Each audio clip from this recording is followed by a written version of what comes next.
Hello again! So last week I showed you the yellow silk I found and will be using for the bedroom curtains, which you all really liked, by the way, and thank you for that. But this silk was originally bought by me for another project, for my golden rooms, which I made a few years ago, and of which I showed you this short clip last week. But I thought it would be nice to show you a little bit more of this project and how I made it. The golden rooms were based on 2 rooms in the mid-18th century canal house, which is a doll's house, which can be found at the Rijksmuseum in Amsterdam, although I don't think it's currently on display. It's not the most beautiful example of a Dutch doll's house in museums, but it is one of my favorites, and it's a canal house, which I really like. And these are the 2 rooms I used as inspiration for my golden rooms, and they can be found on the main floor of this canal house. As I often do, I started with a cardboard mock-up with some random furniture to determine the size and the placement of the hearths and the furniture. And then when the correct size was established, I made the room box out of plywood, and then I started on the interiors. The first thing was to make the double doors, and even though I made similar doors once before, the curved top makes them slightly challenging.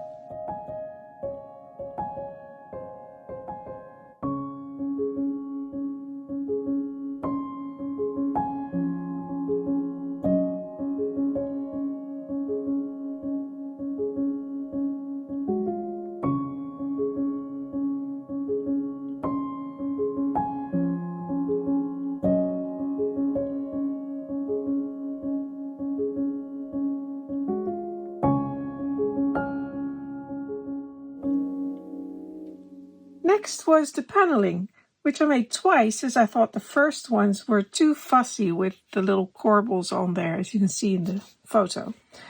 I much preferred the plainer ones.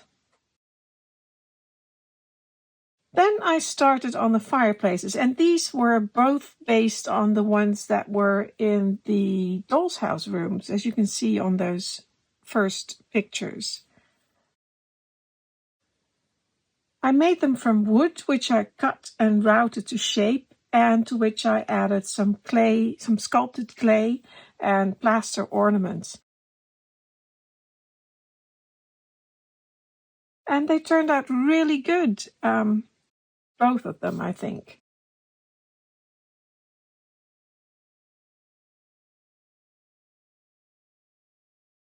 Yeah, I really like them.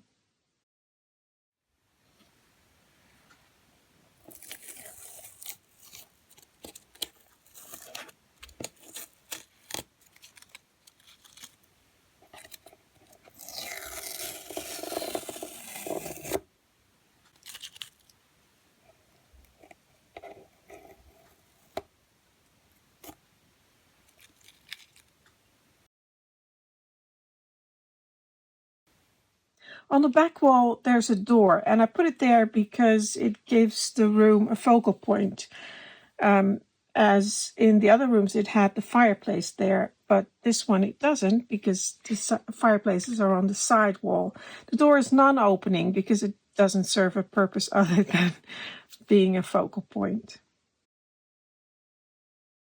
I made several overdoor decorations, but in the end we decided not to use them because there was going to be porcelain mounted above the door. I had fun making them anyway.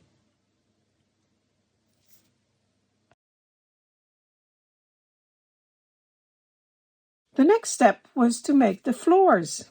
I cut dozens of strips of fine oak, and I cut them all to the correct length, with 45-degree angles on both sides, and then laid them out onto a cardboard floor template in a Hungarian point pattern, which is slightly different from a herringbone pattern, This one has the points facing one another, and herringbone has the wood. The wood is cut at 90-degree angles, and they're laid staggered. But in this, the Hungarian point, they're cut. The piece of wood are cut at a 45-degree angle, and together they form a point. And I really like this style. It's a little bit. It's not as busy as a herringbone pattern. I really like it. And here I'm coloring the wood with Rustin's wood dye, which is a stain, wood stain. And it's my own mix, so I cannot give you the color. It's probably pine with maybe a little bit of warm oak, something like that. I cannot remember. I just mixed it. And it says mixture, thin mixture. So I used that, and then I went out into the garden and I used, I waxed it, and I like to use a shoe polish, a wax-based shoe polish, and it gives a little bit of color and a beautiful shine. So that's my own recipe.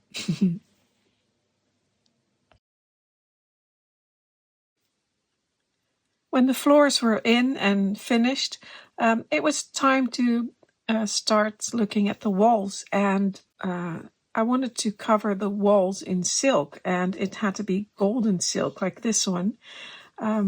Beautiful gold silk, and it was perfect. The only thing was I didn't have enough for all of those walls, so I had to buy a new color. And as you may know, matching a color to an existing piece of fabric, if you don't know where it came from or just trying to match it, that's nearly impossible. And at that time we had COVID going on. Like I said in my previous vlog, I was unable to go to the shop, so the shops were sending me little swatches, and I had to pick some fabrics based on that. The fabric I'm putting in my bedroom now, the curtains that I'm putting in my bedroom, that was fabric I bought of one of those swatches. It's beautiful, but it was just the wrong color.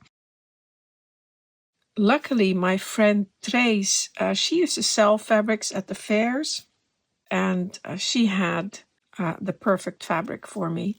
So I was saved by her. So I put the silk on the walls, and if you're ever tempted to do that, it is so difficult to get that right. And I didn't want to glue the silk to the wall or to another something underneath it. So I stretched it, and I painted the walls first, let it dry really, really well. Then I put cotton batiste on there so that it acted as a barrier between the wall and the silk, and then I stretched the silk over top of that. And like I said, it was it was difficult, very difficult. Yeah, well, I did manage to do it, but it's not something I care to repeat anytime soon. Having said that, the silk is beautiful, and I really love the way that the color changes during the day. The different light really influences the color of the silk, and I quite like that. When the silk was finished, I could finally move on to finishing the doors and the door frames and the fireplaces. Putting the doors on the door frames is always a bit tricky, installing hinges. And it was kind of nerve-wracking because I had a perfect paint finish. And I didn't want to ruin that. So I used a lot of tape to protect the paint. And as it was really beautiful weather, it was midsummer by then, I did a lot of the work outside in my garden, which was quite nice. And then finally I could install all the paneling and all the door surrounds and fireplaces. and I worked on the ceiling, and when that was finished, the basic room box was finished. And the ceiling it's like a half ceiling, so one half is glass, so that makes it easier to look into the room box, and the other half is a real ceiling. So, but it was finished, and it looked really beautiful. I really liked it myself as well. And here are some shots of the finished room box. I have included some of the overdoor ornaments, which I didn't use in the end, but I still have some pictures of those in there. But yeah, it's beautiful room box. I really like it.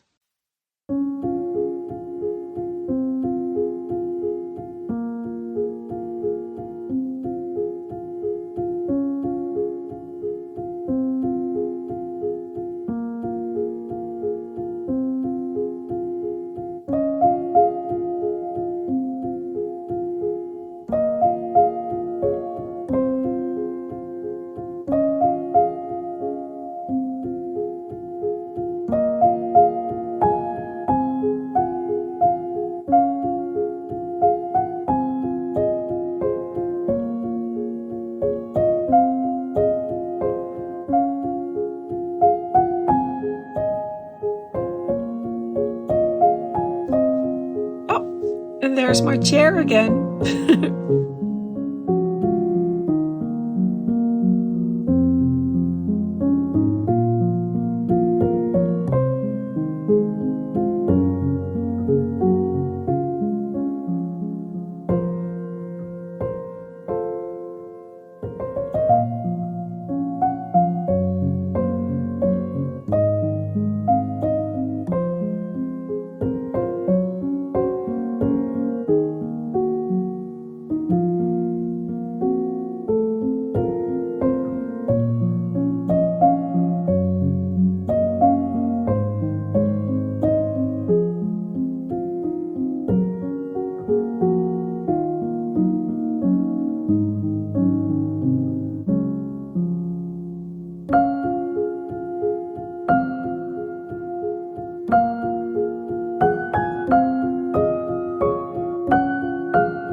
However, that's not the end, because I also had to make some furniture to go in there. And this furniture was based on some existing pieces, and the size had to be correct because it had to be there were some silver pieces that had to be in there, especially the cabinet, but also the tables. And so the sizes were depended on the silver pieces that were to go into the room box. The first piece of furniture I made was a little table, and here I'm turning the basic shape of the legs on my lathe, and after that I cut barley twists in each of the legs. I did try out a few twists before I settled on the final one. Here you can see 2 different twists. So then I made 4 of those legs, or actually I made 6, so I could choose the best ones. And then I ended up with this beautiful little, very elegant barley twist table. Yeah, I was very pleased with it. It's very fine and elegant. I like it.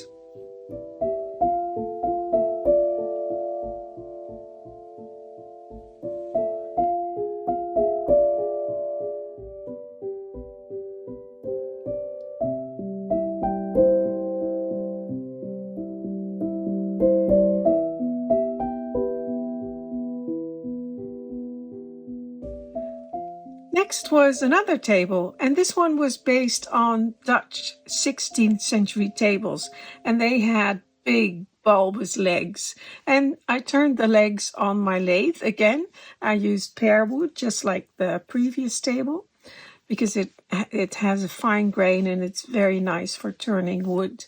And I enjoyed turning these legs. It was a little bit difficult to get the proportions right because the vase shape or the bulbous legs, they were quite heavy, but it turned out okay, and I really like doing that. Oops, it doesn't always go right. That could just have been a weak spot in the wood. Most of the time it goes well. And just like I did with the previous table, I made several jigs so I could make the cuts on all four legs in exactly the right places. And that's also quite fun to do.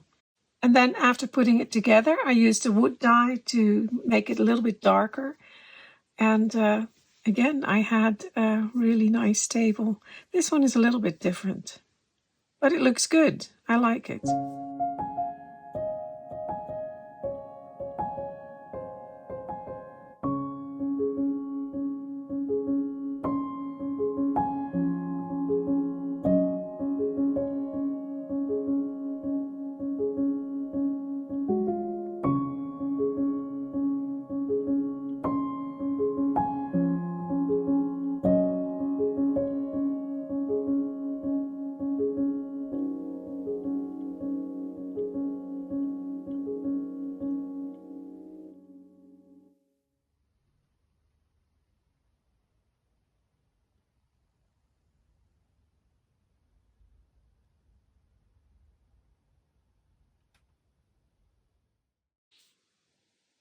And the final piece I made for this room box was a large cabinet. And here are some of the drawings I made for it. And this one actually is the one I used for the final design. And it has like a cross at the bottom. And it's based on existing cabinets. Like, for instance, this one. It's not entirely the same, but this one is in the museum in The Hague, where you can also find one of those beautiful cabinet dolls' houses. And I made the cabinet from one big lump of pear wood, which I cut down and milled myself. And here I am shaving some of the wood down to make it square. And well, this was only a few minutes before something went wrong, and I had a split second.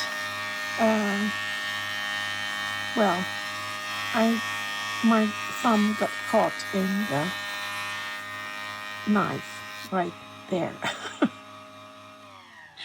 And I ended up in the emergency room, and a third of the tip of my thumb came off. And my nail was, top of my nail was ripped off, and it was pretty gruesome. So I couldn't work for several months until it healed. And so when I got back to working on the cabinet, it was spring or summer, I believe. And here I am cutting one of those pieces I was working on actually when I hurt my thumb. And here my thumb is a little bit shorter, but it's working again.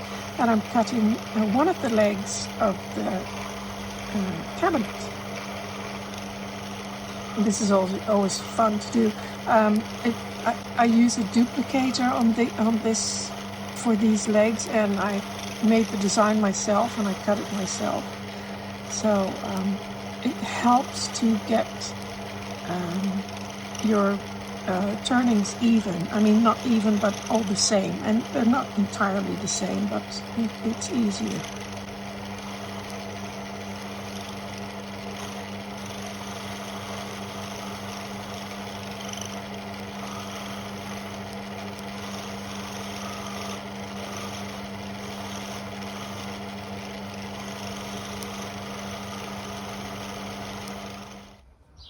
And here's the finished leg, and it's exactly like it is on the drawing. Well, that's what it's supposed to be.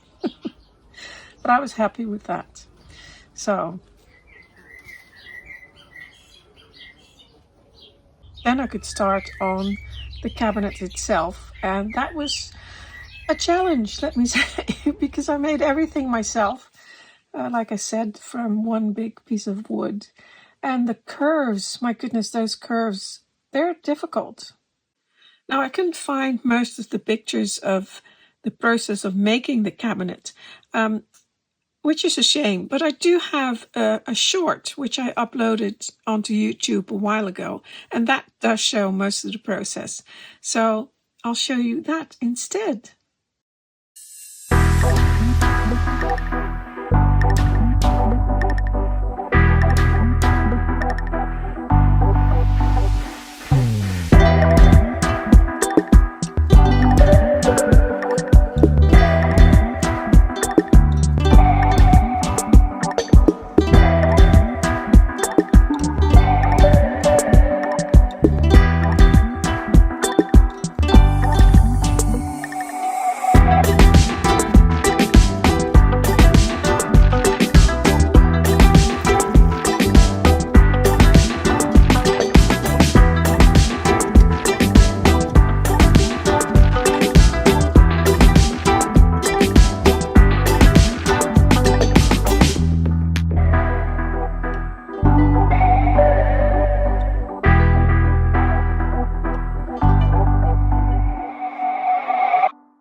So here it is, the finished cabinet and the little table I made. And, well, it needs to be filled with beautiful things. Here you can see the large shelves. There's quite a lot of space, but that's what's needed because these antique silver miniatures are quite big. So we needed some space. And that's why there's less, what are they called, mullions? You know, the division on the doors. There's not as many as the original cabinets. But if I put in more, then you wouldn't be able to see. Well, it would interfere with what you can see in the cabinet, and so we decided not to do that. And I just used larger window. Well, I don't know what they're called. Windows? I don't know. Panes.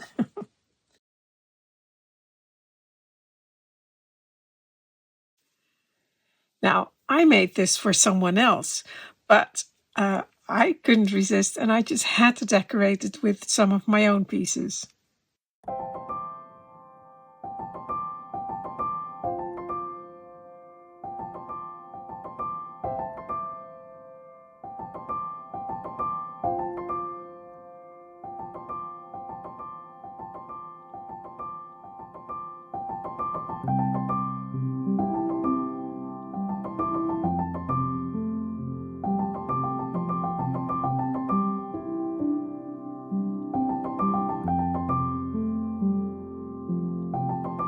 And I must say I loved it, especially the cabinet.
And of course, I just had to make a Christmas scene in there as well.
Christmas.